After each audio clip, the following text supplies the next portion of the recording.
ASDIN 2025 in Grapevine, Texas. Dalia Dawood, Riverside, California.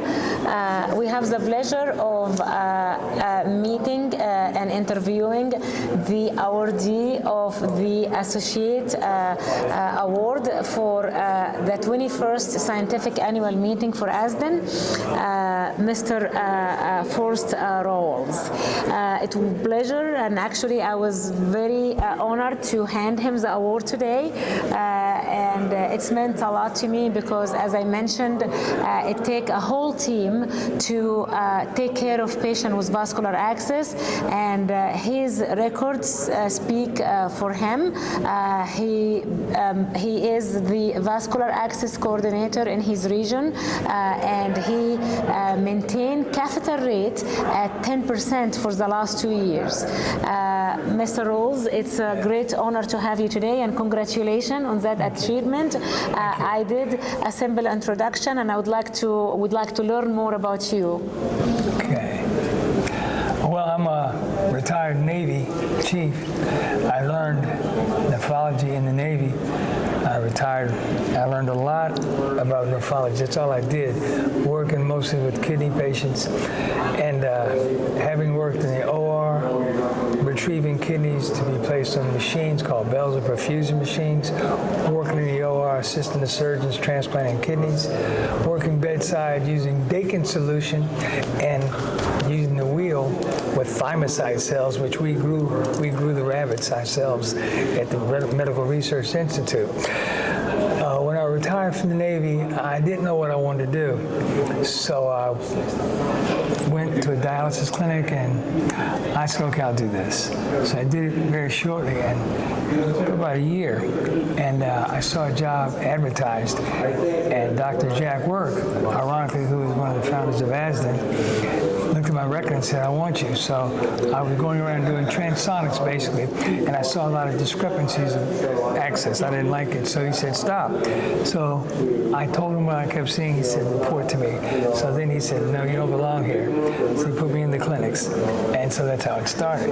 And I just kept detecting and telling and showing, and I learned and kept learning until Dr. Work retired, and they said, okay, you got it. So Dr. Vandana Nair came on board, and she said, this is good. So we started something that is great. What I like about what I do is using the portable ultrasound, the butterfly, in fact, that I told Dr. Nair, I said, I'm a dialysis technician.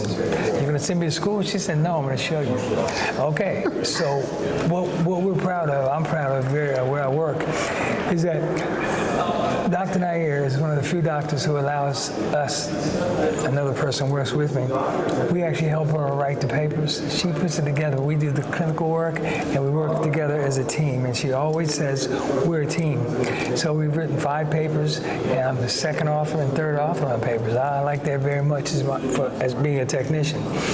And she's adamant about perfection, so much so that we do things differently. I do a lot of my own, but once a week, Dr. Nair makes rounds on our patients. She ensures that we're doing it correctly. She wants to know everything about the patient. When was it placed? What's the maturation rate? When are you going to cannulate? Oh, I see a problem with the venous pressure machine. And so we work together.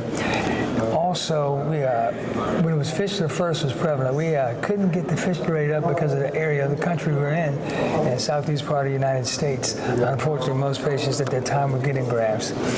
Now it's better because we're up to 70%, 68, 70% fistulas. But the good part is we went from 28% catheters over 90 days down to 10%. And that's really hard to do. And now what we do is very aggressive. When a patient comes in, because unfortunately a lot of our patients still come to us with catheters. So I have to be very aggressive, like Monday when I go back and look at the list and see who's new, and I go immediately to the clinics they're at. And I talk to them, and we start getting the process started. Then we get the vein mapping surgical consult and or PD, because we also have a modality program that Dr. Nair started in the hospital, so patients know their choices when they come. Then we refer out, and she allows us to refer to the different surgeons that we think are going to be best for this particular access. We really do that. And then we get it created, and when it comes back, back at the second week, we take measurements every 2 millimeters from the anastomosis. And we do that the first to second week. And we take depth and diameter. Then the second to third week, we do it again. And if I don't see maturation, I send back to the surgeon. We don't believe in having a catheter in the fistula. Look what I got. If it doesn't work, it's no good. So we do that. And then usually around about the fourth, if it's good, the fourth week, I'll tell the surgeon, well, I looked at it, here's the results. Well, would you like to cannulate it? Sure. But I never cannulate until I get the okay. So in our clinics, I have to be there for the first initial cannulation of all fistulas. We wrote a paper, and we had, for 6 months, we had 0 initial, no infiltrations at all. So it can be done. That was because we used the ultrasound, and we marked it. We even did some harder patients. We used ultrasound guided cannulation. Most of the patients we just do marking, but we did a lot of ultrasound guided, and so it really works. The thing I like about what I do is the autonomy to go to all the clinics I need to. I get to work my hours that I need to, and it works very well. The thing I don't like is I would like to see, I have to say it, more clinics have ultrasound capability in the clinic. It's not to replace what the interventionists do at the Access Center, but for us at the clinic level to see what's going on.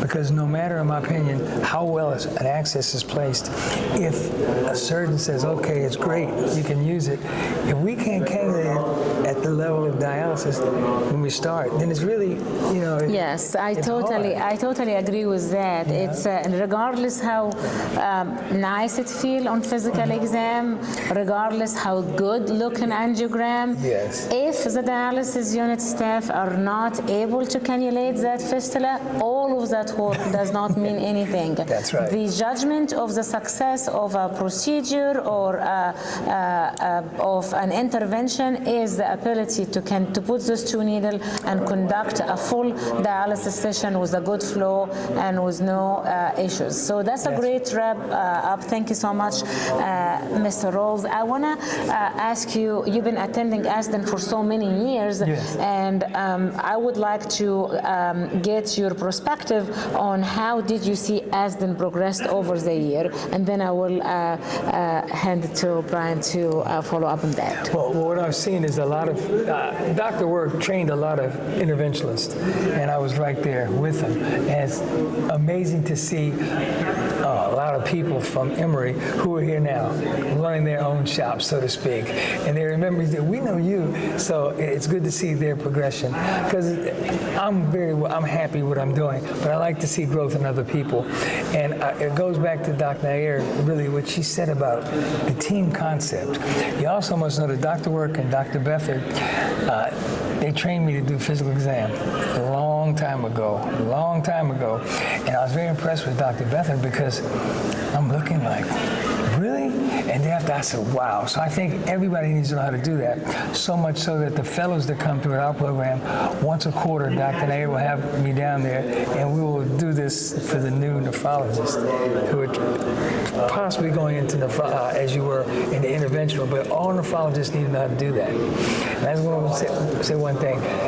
This organization is phenomenal because to include a technician and to include technicians is phenomenal because it does take a village.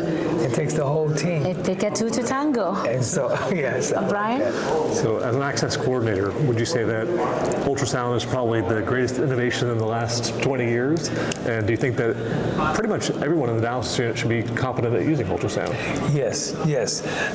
We started off with training 18 people how to use it, but I told Dr. Nair, I got to tell you, technicians are not going to do this. Neither are nurses because they have a lot of things to do, and they're going to consider this something in the way, something extra. So we did it anyway, and slowly they drifted off. So I do it myself. And I think that you should have a coordinator in either an area or a clinic to do it because it just saves fistulas and grafts. It saves the access. And I was reading an article where it said that if you can't have someone trained to do clinical assessments on accesses, then at least you can do access blood flow. Well, I disagree with that because that can tell you what the flow is right now at this time. It can't tell you next week if it's going to have a thrombus or whatever. Doing a good clinical exam, and you know, as interventionists, you know that you can tell a lot and be proactive rather than reactive. Because if you're proactive, you can save it and get a procedure done, you're back. But if you wait, it's going to thrombose, and that's a harder procedure, longer, and you never know. And it can happen like on Friday night, and, Yes, exactly. things like that. It impacts the patient outcome. They end up in the hospital. So you mentioned Dr. Nair, who actually happened to be my mentor too, and she delivered a heart-warming speech when you received your award today. What would you like to say to Dr. Nair? Well, do I have time? Doc, I've had a lot of people as my supervisor or my boss over the years, over the last 50 years. She's the best. She believes and is very passionate about the patients. She doesn't accept mediocrity. You have to be the best. She expects it, she demands it, and I try to give it to her. Because it's all, at the end of the day, it's all about the patients. And she's so compassionate about that, it rubs off. Yes, it does indeed. Brian? So you're one of the few techs and access coordinators that comes to ASDIN, and obviously we'd like to have many more here. What do you think we could do to make it more attractive to get people to come to this conference? Well, it's unfortunate, but a lot of technicians tell me they don't get paid enough money. They don't have the time, and they do enough work while they're there for 10 to 15 hours, whatever their shift is, that they really just want to go home. They don't want to take it. A lot of technicians, it's a job. To me, it's not a job, it's a career. And that's the difference. If you do something just to make $1, you okay. But if you do it for humanity, for the patients, I think you do a better job. Because it's not about money. Everybody likes money, but it's not. It's about the patients. And I thank God for a person who has diabetes and hypertension diagnosed when I was 55, and I don't take any medication today. And my last A1C was 6.2. So through diet and exercise, you can control it. It's just unfortunate. A lot of people find out they have it and they don't do anything. So I don't want to be a dialysis patient, and I just try to educate people about the pitfalls if you don't take care of yourself. And I try to be an advocate for that. I think that dedication is why you won the award. Yes, exactly. Yes. So would you like to, we would like you to give, look at the camera and give a statement to our audience from ASDIN members or around the globe, wherever that video will go. Okay. All right. I want to say it's an honor and a privilege and a pleasure to work with so many esteemed doctors of all types, i.e. surgeons, interventionists, because I have learned so much from them, and the ones I work with intimately on a daily basis, we share a lot of knowledge, and I've discovered that I know a lot about this. I didn't know all that. So I learned about it. So the more I know about what they do, then we can work together. And it's just so pleasurable to be here and to have so many esteemed people just say, hey, Forrest, congratulations. Or even before the award, you would always say, nice to see you this year. We need you here. Thanks for coming. That's special to me. It means a lot because, you know, in life, you only got one life. You might as well do it and be happy in what you do. And my saying is that do what you love and love what you do. And that's me. Very well said. Thank you so much for joining us today for this short interview, and congratulations for your achievement, and we look forward to interview you for so many years to come. Brian? Thank you. Yes, thank you, and please enjoy the rest of the conference. Thank you. Thank you, Dad. Thank you. Thank you. Take care. Thank you.